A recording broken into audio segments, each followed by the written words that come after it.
放下批判，放下成見，邀請大家嘗試每日花1分鐘專注喺自己身上，令世界更美好。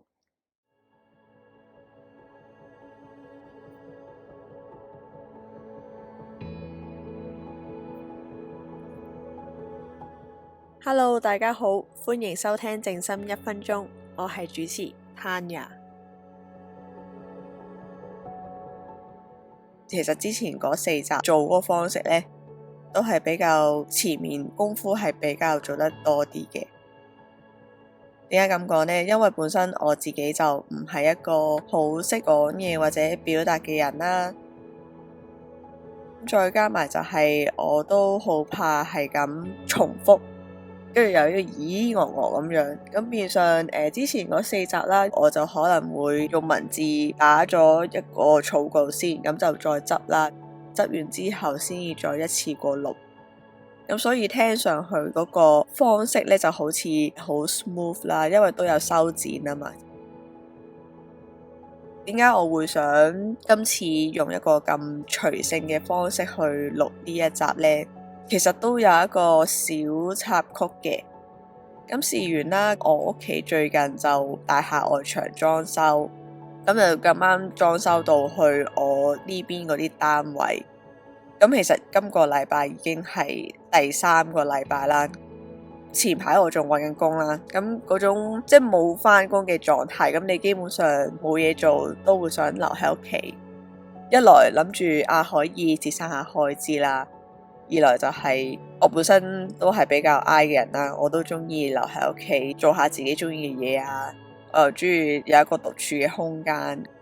咁但係嗰啲裝修聲實在太過，即係已經係完全覆蓋咗我可以喺屋企，就算我播藍牙係完全係遮蓋晒，所以我係想睇任何片啦，或者就算簡單到同屋企人講嘢呢，都已經聽唔到，係大嗌都聽唔到嗰種啦。咁係一開始可能我會覺得話將呢一種噪音唔去標籤去嘗試去即係接受呢一樣嘢。一開始呢，其實當佢就咁係聲音嘅話呢，尚且 OK， 但係講緊持續2個禮拜呢，其實真係好難嘅。咁所以我係好多時候去覆診啊，因為工傷啊嘛，之前呢情況下呢，咁我就會可以叫做離開屋企清靜下，或者避免長期喺一個咁煩擾嘅環境下，因為其實都會好影響一個人嘅心情啊、情緒起伏咁樣嘅。再者就係揾工啦，因為雖然話揾工大部分都係面對面啦，但係其實有啲工種呢，佢純粹就可能係Zoom call，咁所以變相呢一啲又係另一種嘅煩擾啦。因為如果冇呢啲聲音嘅話呢，其實我係真係可以就咁靜靜地喺屋企慢慢咁樣磨啊，或者準備呢，即係令到我成個人係覺得舒適啲同埋舒服啲嘅。但係變相喺呢啲情況下呢，我係焗住真係要可能出去樓下一間 coffee shop 坐低啦，即係又要特登換衫，跟住又要特登湊翻個時間落去坐定定，即係 cool down 個人，即係等個人冷靜下，唔好一嚟就即刻 interview 咁樣。今集嘅主題呢，想講關於共存啦。點解會想講呢個主題呢？一來都同我頭先前面講嘅小插曲有關，另外就係琴日我做靜觀嘅時候呢，突然間 get 到，咦，我係需要同呢一樣嘢去共存。所謂嘅共存係你要去接受有呢一樣嘢嘅存在，而呢一樣嘢嘅存在呢，其實並唔會因為佢嘅形式而影響到你自己。即係講緊係嗰種，如果你嘅心嘅力量夠定嘅話呢，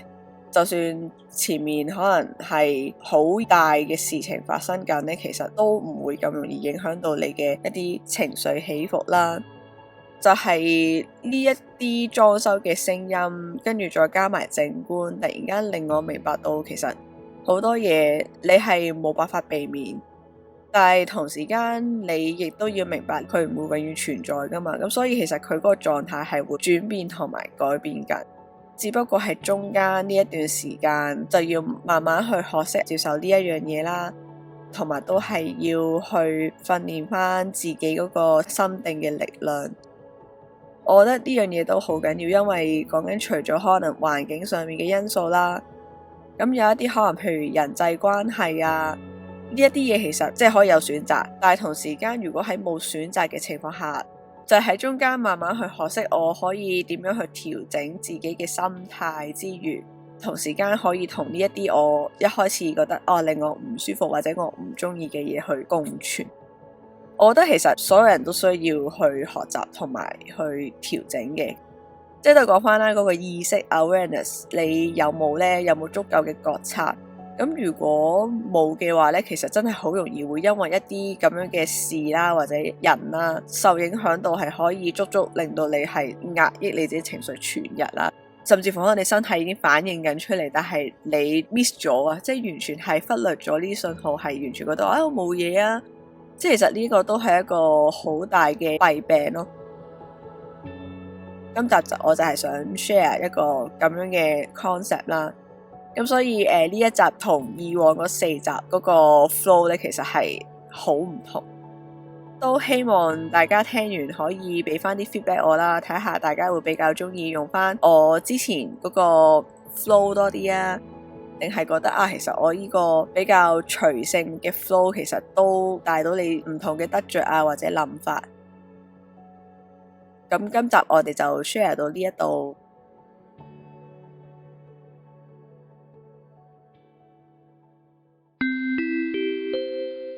靜觀1分鐘。歡迎嚟到靜觀1分鐘環節。如果未接觸過靜觀嘅朋友仔，建議一開始可以選擇喺比較安靜嘅環境下進行。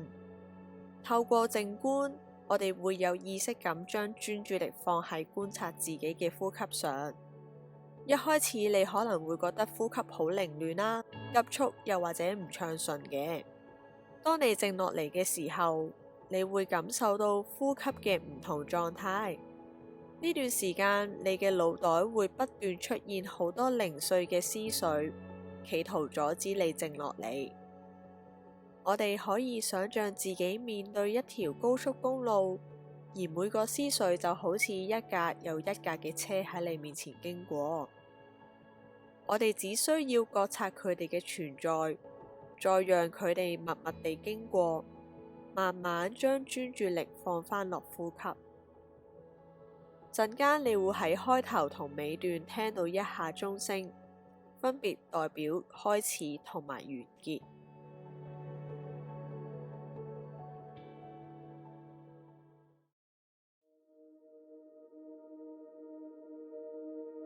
而家請各位做深呼吸3次，鼻吸，口呼，再嚟多次，鼻吸，口呼，鼻吸，口呼。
恭喜你完成1分鐘靜觀，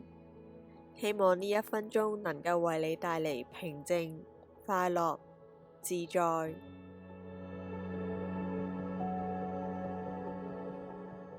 感謝收聽到呢度嘅各位，歡迎大家 follow、subscribe、like and share。希望大家有個美好嘅一日，我哋下次見，拜拜。